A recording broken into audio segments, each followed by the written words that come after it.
अगर मैं आपसे कहूँ कि हर वो खूबसूरत महिला जिसकी आपने कभी कामना की है, हर वो देवी जिसने आपकी धड़कनें तेज की है, वो असल में एक तबाही का तूफान है, एक बेलगाम ताकत जो या तो आपको भगवान बना सकती है या फिर आपको अंधेरे की खाई में खींच सकती है। अगले कुछ मिनटों में आप जानेंगे महिला की खूबसूरती के पीछे छिपी हुई काली मनोवैज्ञानिक लड़ाई, एक ऐसी सच्चाई जिसने नीचे को भी पुरुषों को इसके बारे में चेतावनी देने पर मजबूर कर दिया। ये सिर्फ एक फलसफा नहीं है, ये एक जीवन जीने की गाइड है। इसके बाद आप कभी किसी सुंदर महिला को उसी नजर से नहीं देखेंगे। एक कारण है कि पुरुष औरतों के लिए युद्धों पर गए हैं, उन्होंने राज्य त्याग दिए हैं और यहाँ तक कि अपना दिमाग भी खो बैठे हैं। ये सिर्फ वासना नहीं है, ये कुछ ऐसा है जो और भी ज्यादा आदिम है, कुछ ऐसा जिसे नीत्शे ने ड्यूनियन उन्माद कहा था। उन्होंने सुंदरता को पवित्रता नहीं बल्कि किसी और भी ज्यादा खतरनाक चीज का मुखौटा समझा। सोचिए हेलेन ऑफ ट्रॉय के बारे में, वो चेहरा जिसने हजारों जहाजों को रवाना किया था। पुरुषों ने उसके लिए शहरों को जला दिया, इसलिए नहीं कि वो एक अच्छी इंसान थी, बल्कि इसलिए कि वो सोने में लिपटी हुई तबाही थी। मुझे आपको एक कहानी सुनाने दें, एक ऐसी कहानी जिसे नीत्शे ने बहुत पसंद किया होता। 19वीं सदी के पेरिस में चार्ल्स बोदलेयर नाम का एक युवा कवि जीन डुवल नाम की एक महिला के प्रति जुनूनी हो गया। वो बहुत सुंदर थी, नशीली थी, लेकिन क्रूर, जोड़ तोड़ करने वाली और भावनात्मक रूप से अस्थिर भी थी। बोदलेयर ने अपनी कुछ सबसे महान रचनाएं उसके बारे में लिखी, लेकिन उसने उसे पागलपन की हद तक भी पहुंचा दिया। वो उसे अपनी प्रेरणा भी कहता था और अपना पीड़ाक भी। ये वही दोहरापन है जिसके बारे में नीत्शे ने चेतावनी दी थी। सुंदर महिला प्रेरणा भी है और विनाश भी। अब यहाँ यह और भी ज्यादा गहरा होता है। 2013 में journal of personality and social psychology में एक अध्ययन से पता चला कि पुरुष शारीरिक रूप से आकर्षक महिलाओं को लगातार ज्यादा भरोसेमंद मानते थे, भले ही उन्हें ऐसे सबूत दिए गए हों कि वे भरोसेमंद नहीं थी। आपका दिमाग खूबसूरती को अच्छाई के बराबर मानने के लिए तैयार किया गया है, लेकिन नीत्शे ने इस भ्रम को देख लिया था। उन्होंने लिखा, महिला की खूबसूरती हमेशा एक सवाल है, कभी भी जवाब नहीं। वो आपको पूरा करने के लिए नहीं है, वो आपको परखने के लिए है। और ये परीक्षा बहुत क्रूर है। इतिहास ऐसे पुरुषों से भरा पड़ा है जो इसमें फेल हो गए। किंग लुडविग प्रथम ऑफ बवेरिया को लें, वो पागल राजा, उसे लीला वॉन बुयोस्की नाम की एक अभिनेत्री से प्यार हो गया, एक ऐसी महिला जिसकी खूबसूरती सांसें रोक देने वाली थी, लेकिन उसमें जरा भी वफादारी नहीं थी।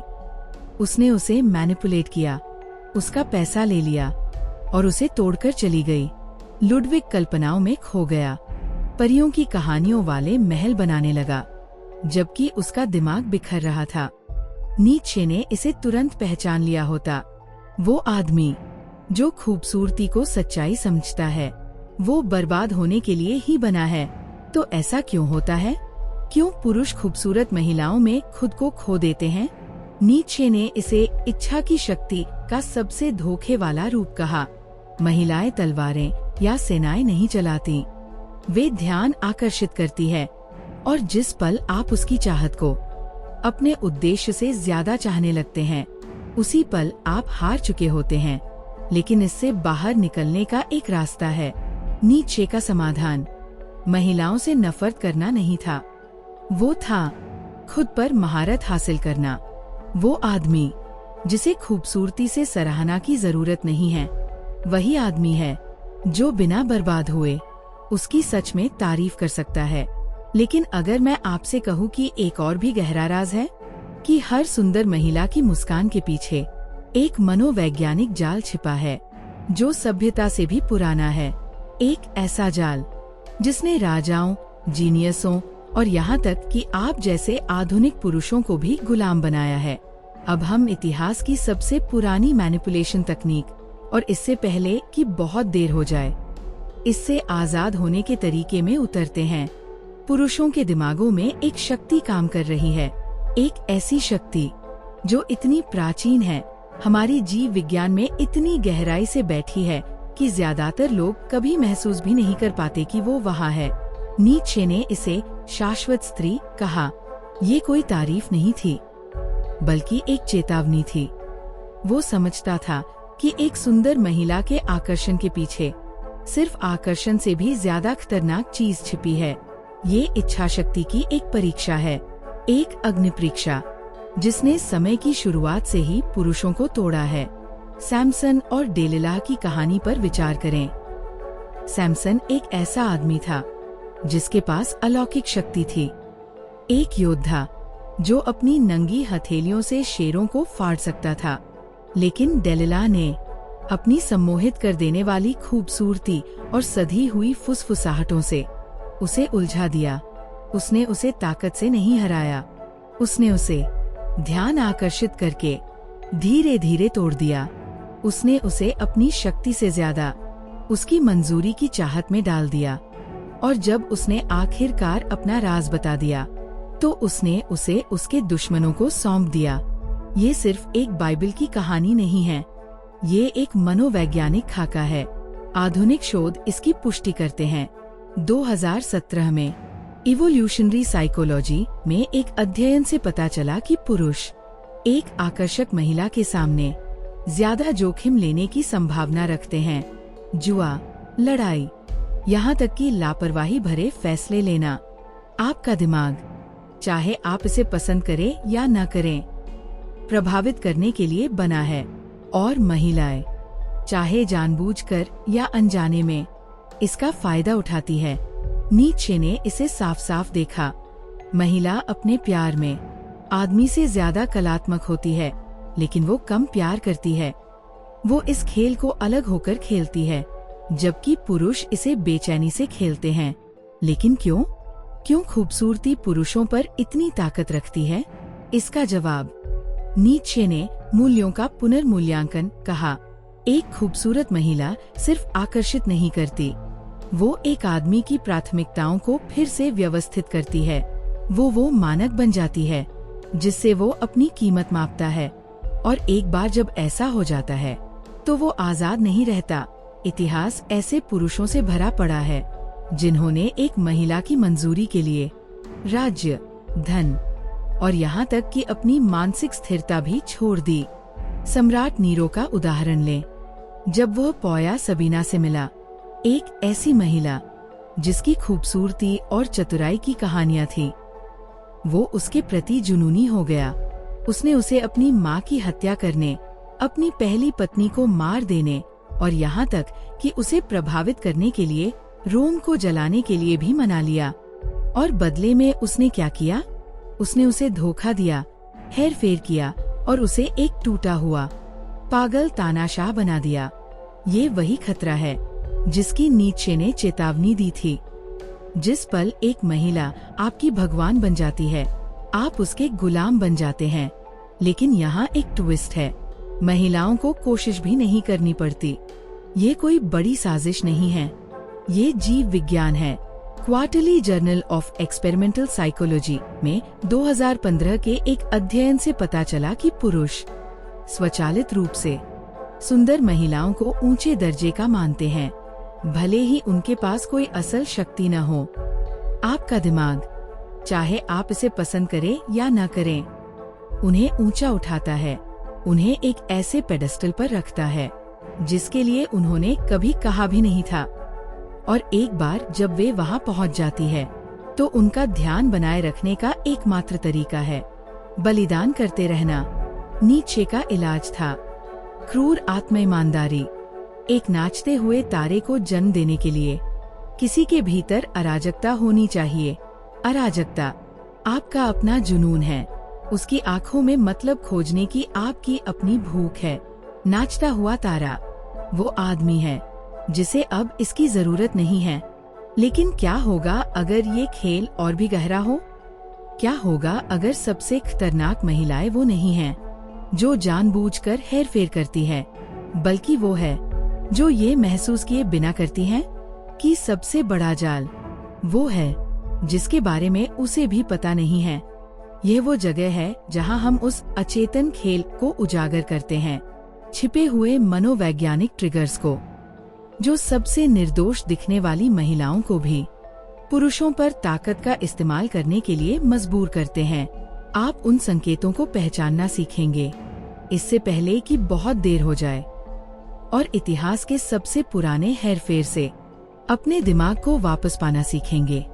सबसे खतरनाक शिकारी वो नहीं है जो आपका शिकार करता है, वो है जिसे ये एहसास भी नहीं है कि वो एक शिकारी है।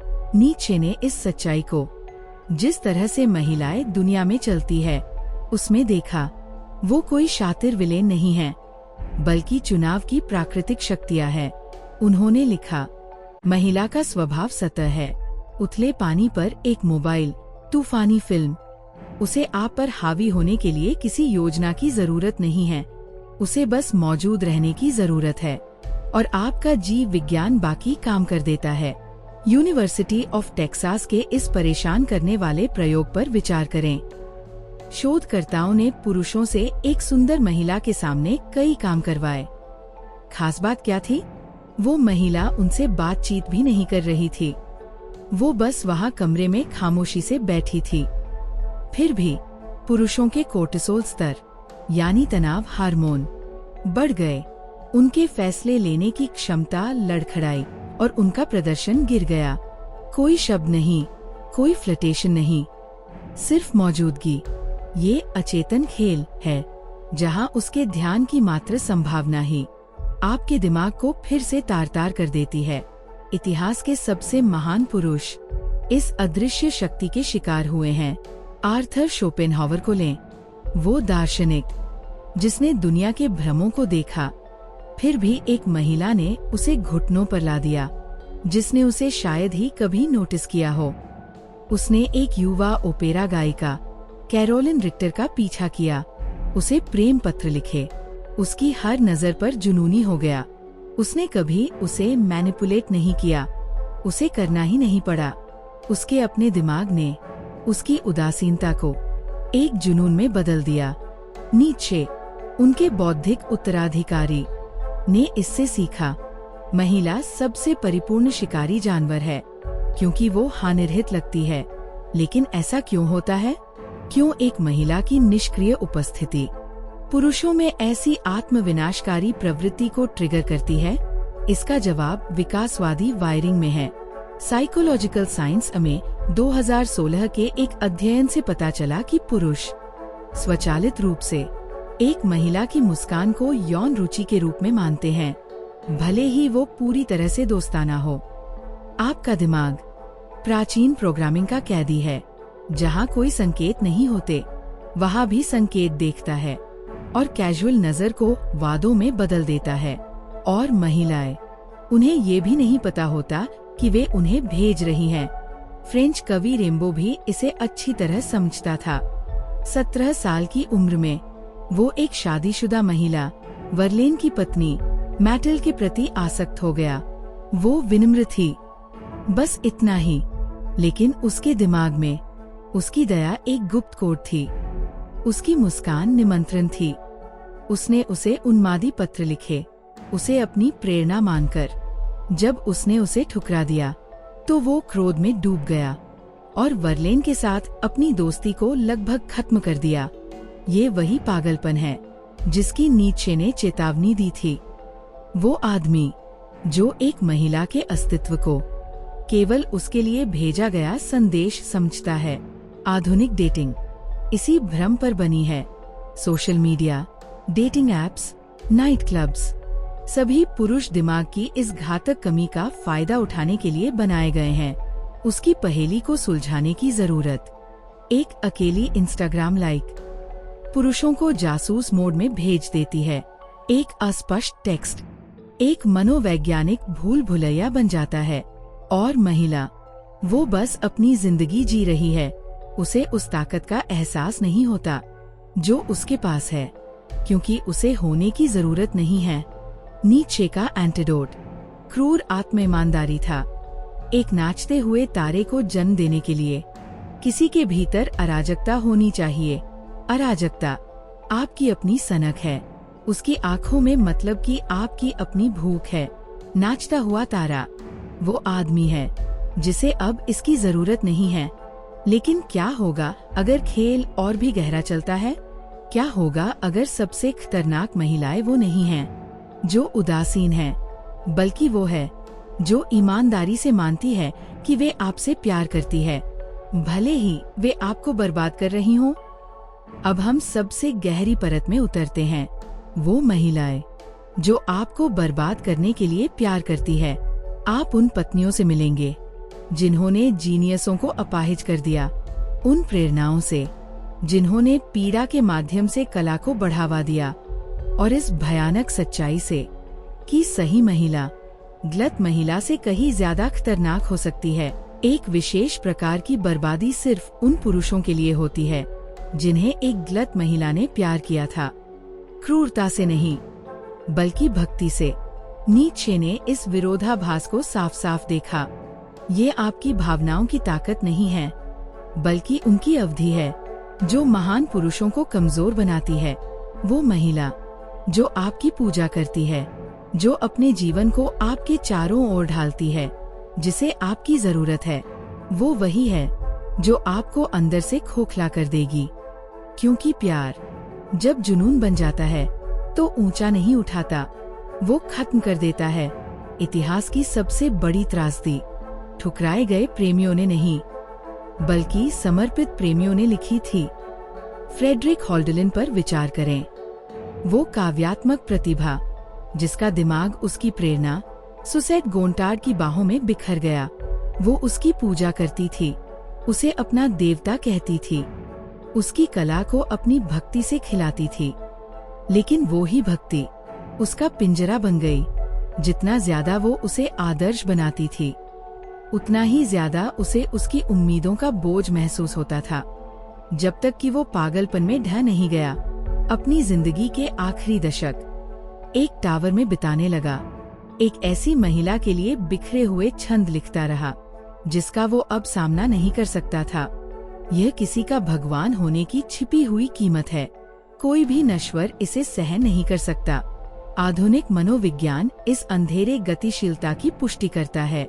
Journal of personality and social psychology में 2018 के एक अध्ययन से पता चला कि अत्यधिक निर्भर पार्टनर्स के साथ रिश्तों में रहने वाले पुरुषों को संघर्ष से नहीं, बल्कि किसी के पूरे संसार होने के अनस्पोकन बर्डन से ज्यादा क्रोनिक स्ट्रेस का अनुभव हुआ। शोधकर्ताओं ने इसे एटलस इफेक्ट कहा। वो न तो तंग करती है, न धोखा देती है, न खेल खेलती है। वो बस अपनी खुशी का बोझ आपके कंधों पर डालती है और आप उस दबाव में ढह जाते हैं जिसे आप महसूस करते हैं, लेकिन स्वीकार करने में बहुत शर्मिंदा होते हैं। नीत्शे का अपना जीवन। एक ऐसी महिला उसकी बहन एलिजाबेथ द्वारा बर्बाद कर दिया गया था। वो उसकी पूजा करती थी, उसकी विरासत का ध्यान रखती थी, और ऐसा करके उसने उसके दर्शन को कुछ भयानक में बदल दिया। उसके मानसिक पतन के बाद उसने उसकी अप्रकाशित रचनाओं पर नियंत्रण कर लिया, उन्हें अपने राष्ट्रवादी एजेंडे में फिट करने के लिए संपादित किया।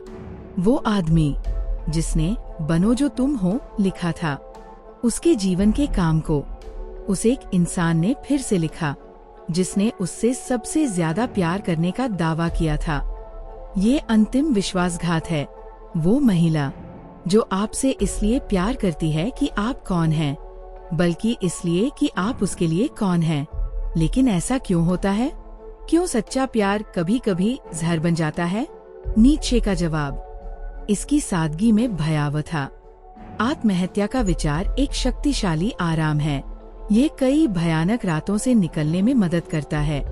वो महिला जो आपसे बहुत ज्यादा प्यार करती है, वो आपको जीने का एक कारण देती है, और इस तरह मौत से डरने का एक कारण।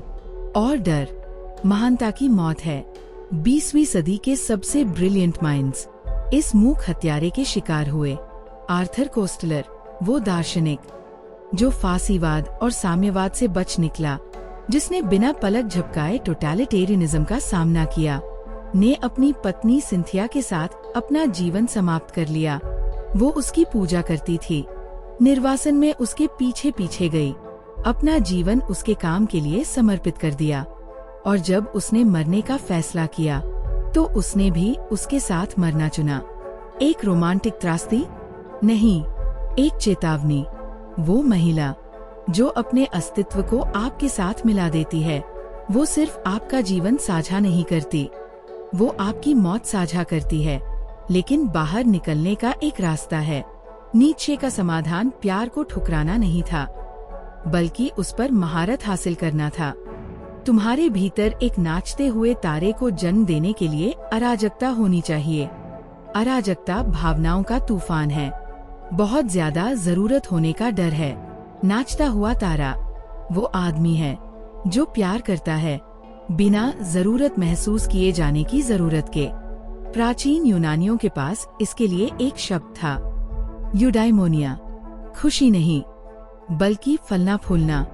वो आदमी जो फलता फूलता है, वो खुद को पूरा करने के लिए किसी महिला की तलाश नहीं करता, और नहीं वो किसी ऐसे से खुद को खत्म होने देता है। जो कोशिश करती है वो एक विकल्प के रूप में प्यार करता है, जरूरत के रूप में नहीं। वो सबसे गहरे सच को समझता है जो नीत्शे ने कभी लिखा, अमर होने की कीमत है कई बार मरना। हर बार जब आप किसी महिला के प्यार को खुद को परिभाषित करने देते हैं, तो आपका एक हिस्सा मर जाता है। और वो आदमी जो उन मौतों से बचता है, वही आदमी है जो अछूत बन जाता है। यहाँ हमारी यात्रा समाप्त होती है, लेकिन आपकी शुरू होती है। अब जब आपने खाई को देख लिया है, तो चुनाव आपका है। क्या आप वो आदमी बनेंगे जो खूबसूरती की पूजा करता है, वो आदमी जो उससे डरता है, या वो आदमी जो उससे आगे बढ़ता है? दार्शनिकों ने आपको चेतावनी दी है, इतिहास ने आपको कीमत दिखा दी है, बाकी आप पर निर्भर करता है। जेंटलमैन, हम जागृति की कगार पर खड़े हैं। यदि इन शब्दों ने आपको संगमरमर पर हथौड़े की तरह मारा है, यदि नीचे के खुलासों ने आपकी पिछली समझ के नाजुक भ्रम को तोड़ दिया है, तो अब आप अपने बौद्धिक जीवन का सबसे महत्वपूर्ण फैसला लेते हैं। क्या आप झुंड के आरामदायक झूठ में वापस लौटेंगे, या आप अपनी यूबरमेंश यात्रा के पहले सच्चे कदम उठाएंगे? ये केवल एंगेजमेंट के लिए एक अनुरोध नहीं है, यह आपके उच्चात्म के पैरों पर फेंका गया एक चुनौती का दस्ताना है। वो लाइक बटन अब एक निष्क्रिय इशारा नहीं है, ये हमारे युग के गुलाम नैतिकता के खिलाफ आपके दार्शनिक विद्रोह का पहला कार्य है। आप जो भी नोटिफिकेशन बेल एक्टिवेट करते हैं, वो आपकी मानसिक जेल से टूटी हुई एक और जंजीर है। लेकिन सच्चा परिवर्तन निष्क्रिय उपभोग से ज्यादा की मांग करता है। नीचे कमेंट्स में एक साधारण वाक्यांश टाइप करें, आमो फटी, नियति से प्रेम। इसे अपनी युद्ध घोषणा बनने दें। आपका मार्कर कि आपने वास्तविकता को उसकी सारी भयानक सुंदरता के साथ अपनाने के लिए चुना है। अपनी सबसे विसरल प्रतिक्रिया साझा करें। किस सच्चाई ने सबसे ज्यादा काटा? कौन सा ऐतिहासिक तथ्य आपको परेशान करता है? इच्छाओं के इस महान पदानुक्रम में आप कहाँ खड़े हैं? कमेंट सेक्शन हमारा आधुनिक एगोरा है, लेकिन हमारे समय के कमजोर डिस्कोर्स के विपरीत हम सब्सटेंस की मांग करते हैं। उन पुरुषों की तीव्रता के साथ एक दूसरे से बहस करें जो समझते हैं कि विचारों के परिणाम होते हैं। मुझे चुनौती दें, खुद को चुनौती दें। जो लोग यहाँ अपनी ताकत साबित करते हैं, उनके लिए और भी महान रहस्योद्घाटन इंतजार कर रहे हैं। हम जो भी वीडियो देते हैं, वो इतना शक्तिशाली है कि वो शोपेनहावर को भी हिचकिचाने पर मजबूर कर देगा।